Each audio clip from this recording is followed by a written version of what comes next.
veterans, the hows and whys of doing it. A little bit about me. I'm a retired Marine Corps gunnery sergeant. I spent 21 years in the military. My MOSs were everything from infantrymen, force reconnaissance, and then I ended up in psychological operations. If anybody doesn't understand what that is, it's because you're not supposed to. I came to Job 1 in June of 2012. We initiated our veterans program in January of 2013, and we've been running pretty hard ever since. Some numbers for you. In our 2013 census that we did, I haven't even started 2014, or our 2014 is for 2013. So our last annual report, Job 1 hired 256 veterans in Northwest Ohio last year, which is significant for our company because it was about 10% of our total hires nationwide. So Bruce has been behind the program since we started, and that's the only way it actually works. Our continuing effort. Job 1 USA has a continuing effort to advocacy for education of not only the veterans, but you, the employer. You have questions. We know you do. That's what we're here for. We have experts in most fields. If you need to know what an MOS means, if a guy walks in and says, hey, Ed, I'm an 11B from the Army, and I'd like to know if you have a job for me. How many people know what an 11B is? Well, if you were in the Army, you probably know. But I was in the Marine Corps, and the only way I know is because I looked it up. It's an infantryman. So that's what we're here to do. Our ultimate goal is to hire, place, and retain veterans everywhere. It's good for your business. Where does Ohio stand today? Hey, it's the right slide. According to Military Times and the Bureau of Labor and Statistics, we're 36th in the country. 36th. It's better than it has been, and it's better than Michigan. Ohio was 32nd overall for all veterans, with over 28,000 veterans unemployed last year. 40th for post 9/11 veterans. 9,000 post 9/11 veterans were unemployed last year. Puts us squarely in 36th overall. According to Military Times, they put out a list every year. This is last year's because the new one comes out in January. They rank where the states stand. Where does Ohio stand? 36th. So what's our goal? Our goal is to take Ohio from the 36th position to first, shortly. So the following slides we're going to cover the benefits of hiring veterans, how to start hiring veterans, where to start hiring veterans, and some of our success stories as a company. What benefits do you receive as an employer for hiring veterans? Well, there are obvious ones. Veterans are highly trained and they're motivated to succeed. I like to succeed, and most of us like to succeed, but veterans are driven to succeed. Employers can claim a tax credit. Some of you are going to say, it's on hiatus, Dan. I know it is. McGladrey is going to talk more about that, but there's good news about this coming from Washington, D.C. Veterans are taught to live by a different set of values than most people, especially in the veterans that we encounter. They honor. They have courage. They're taught leadership, commitment to others, integrity,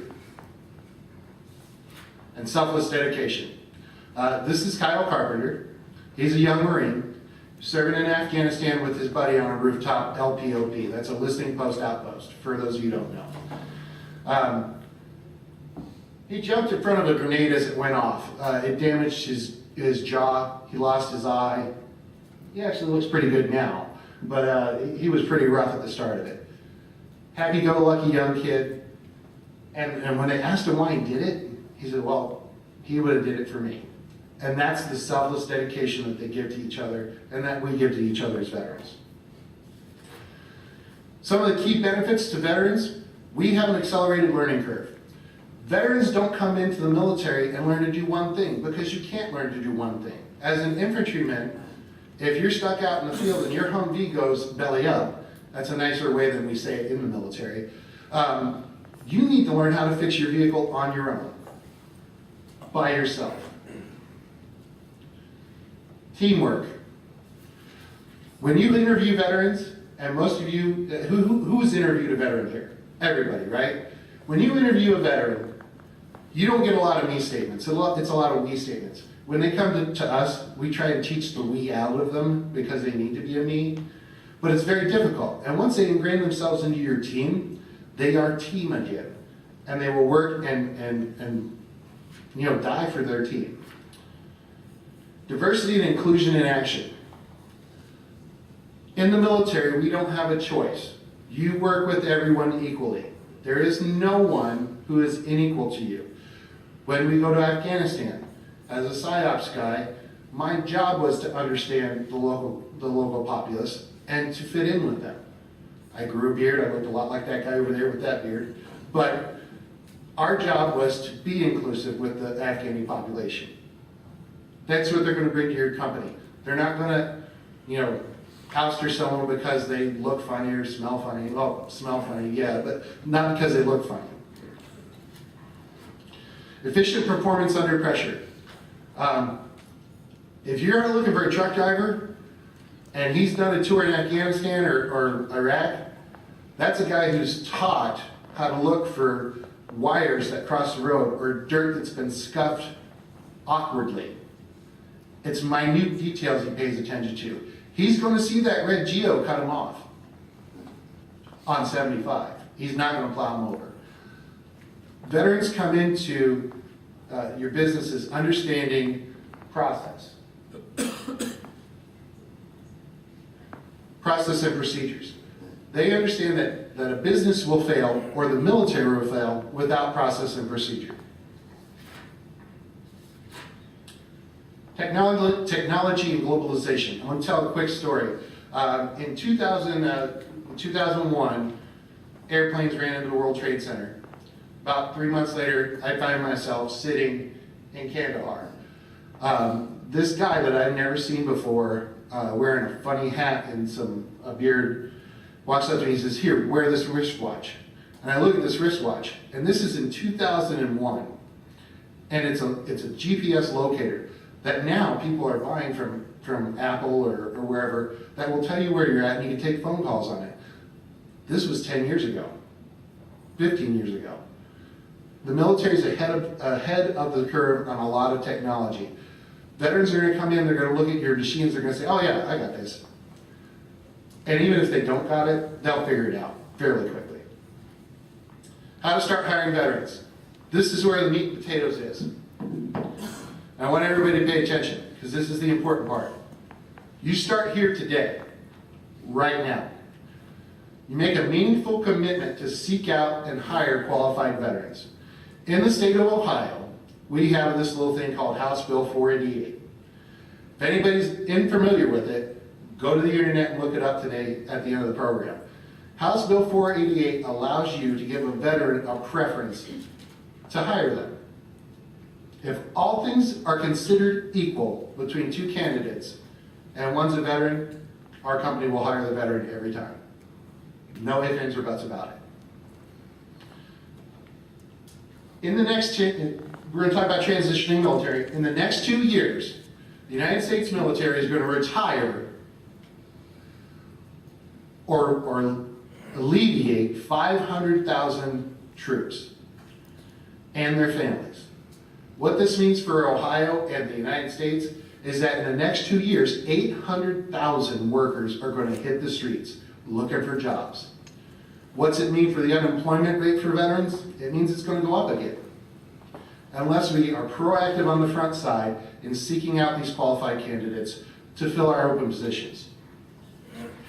We're going to talk about the rule of thirds, and this is where recruiting comes in. How many recruiters do we have? Actual recruiters who talk to people on a daily basis. So this is the rule of thirds. In the military, there's 3 kinds of guys and gals. They're going to go home, that 1/3. They're going to go home because they didn't find that wife or husband or girlfriend or boyfriend. They don't have anything that holds them to that place where they've been for the last 4 to 6 years.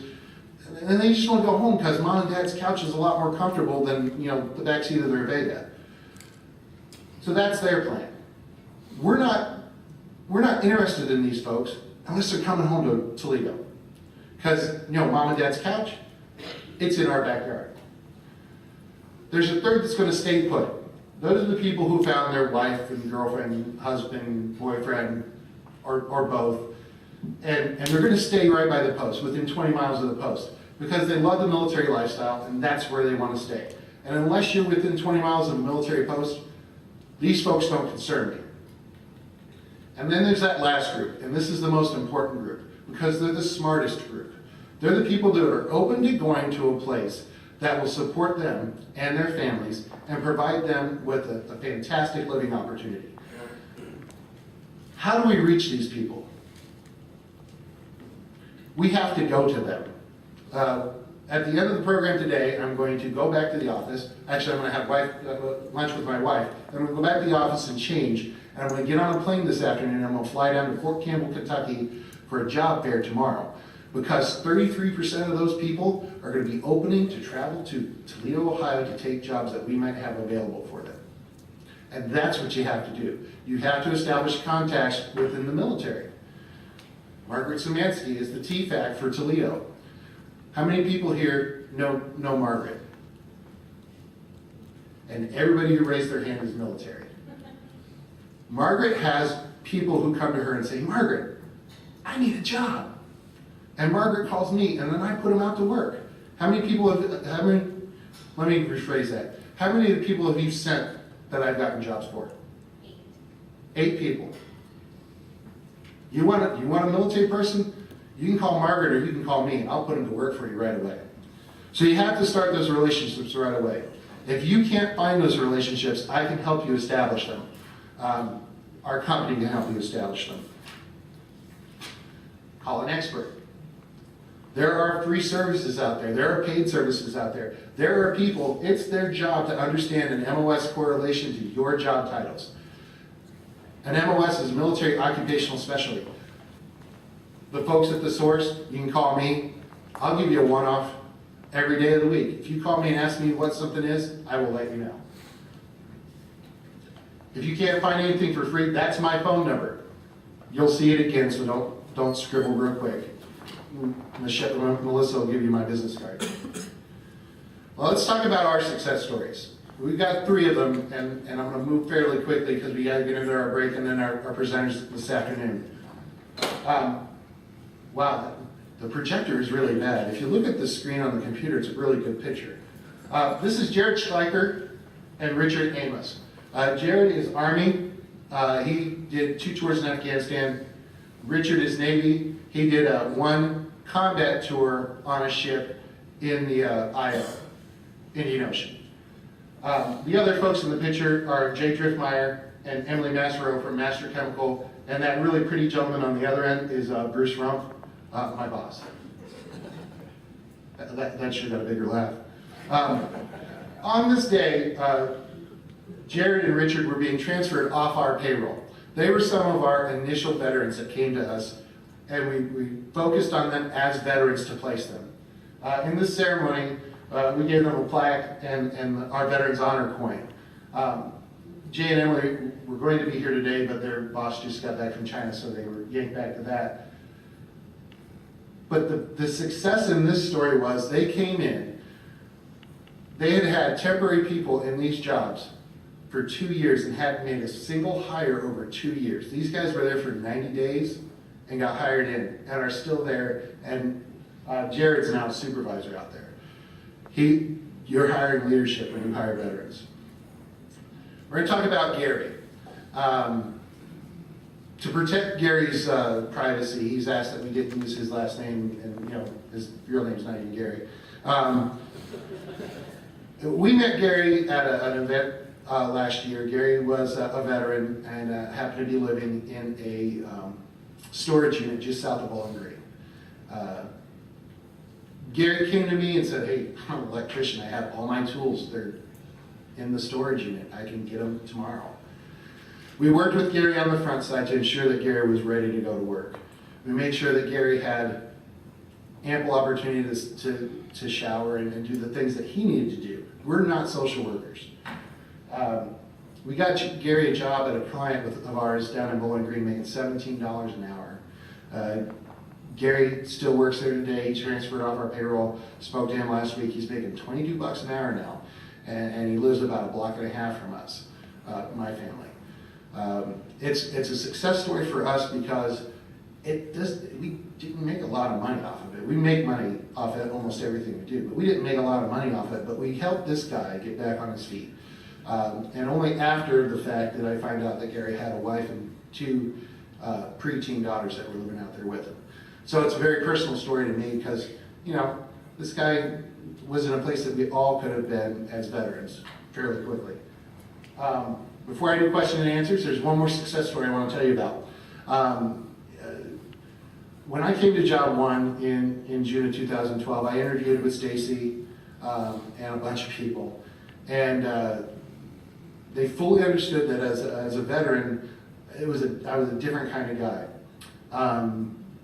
They hired me, and for those of you who don't know, I am a service-disabled veteran. I have PTSD and I have hearing loss. In 1993, I was blown up by a grenade in Somalia.